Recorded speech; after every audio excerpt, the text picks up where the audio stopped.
Toyuqsan gir hinivə də. Yox. Qartalsan, qalx layiq olduğun yüksəkliklərə. Çöldə gəzərkən bir nəfər qartal yumurtası tapır və gətirir onu öz hininə və qartal həmin hində doğulur. Qoşulur düzələrə, toyuqlara və bir yerdə onlarla böyüyür. Kənd yerində yaşayanlar bilərlər, bu toyuqların üstünə qarğa, quzğun, qartal hücum eləyə bilir. Belə hücumlar olanda belə, onun təbiətindən irəli gələrək qorxmur, gizlənmir. Digər toyuqlar gizlənsə də, bu gizlənmir. Və bir müddət keçəndən sonra bu toyuq hinində yaşayan qartal baxır ki, digərlərindən fərqlənir.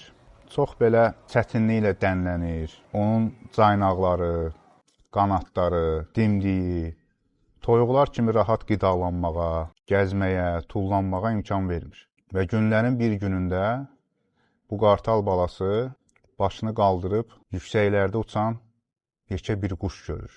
Qartalı görür. Əslində özünü görür. Və arzuluyur ki, kaş mənim də belə qanadlarım olardı, uça bilərdim. Və öz analığına, toyuğa deyir ki, ana, mən də elə uçmaq istəyirəm. Mən də elə qanad açmaq istəyirəm. Anası deyir, yox bala, bu qartaldır. Biz toyuqlarıq. Biz burada yaşayırıq, hində yaşayırıq. Biz o qədər yüksəkliyə uça bilmərik. Həm də ki, oralar təhlükəlidir. Amma qartal balası yenə də bu şeylərlə razılaşmır. Yəni, içində razılaşmır. Yenə də hində yaşamağa davam eləyir. Amma bir müddət keçəndən sonra artıq böyüyür. Artıq hinə də yerləşmir. O mühitə də uyğunlaşa bilmir. Bu yenə də israrla anasına deyir ki, ana bax, mənim qanadlarım da böyüyüb, özüm də böyümüşəm, mən uçmaq istəyirəm. Bax, o yüksəkliyə qalxan quş kimi. Anası yenə də təkidlə deyir ki, xeyr, sən toyuqsan və hində yaşamalısan. Necə ki, biz hamımız burada yaşayırıq, hamı burada yaşayır.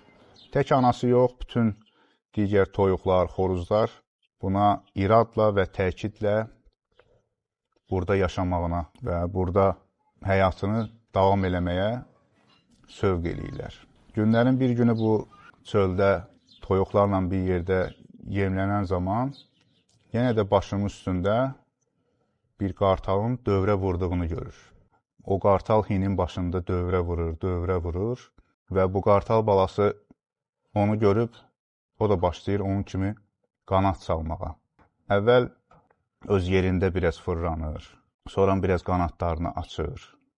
Sonra artıq hinin içindən çölə çıxır və biraz da qanad açandan sonra artıq görür ki, yox, bu digərlərindən fərqli olaraq uça bilirmiş.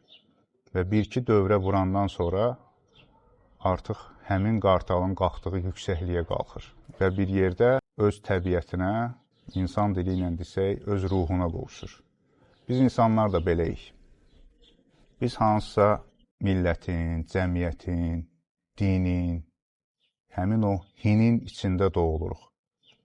Və gözümüzü açandan bugünə kimi bizə biz belə görmüşük, belə bilmişik, sən ağıllı çıxmısan, hamı necə, sən də elə, palaza bürün, ellə sürün və s. və l-axır. Bu kimi şeyləri bizə yeridirlər və biz də əslində yüksək dağlara uçacağımız halda, yüksək zirvələri fəth edəcəyimiz halda o hində başımızı aşağı salıb komfort zonadan çıxmırıq. Əslində isə hər birimiz tam fərqli missiyalarla, tam fərqli tapşırıqlarla, yəni ruhumuzun təzahür tapşırıqlarla bu dünyaya gəlmişik və onları yerinə yetirməliyik. Yəni ona görə də ilk növbədə insan öz təbiətini, öz ruhunu tanımalıdır. Yəni ona doğru yönəlməlidir. Hində yaşamağa nə var?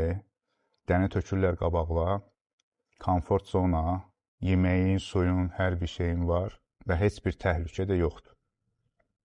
Amma sonda da başını kəsib süfrəyə qoyurlar.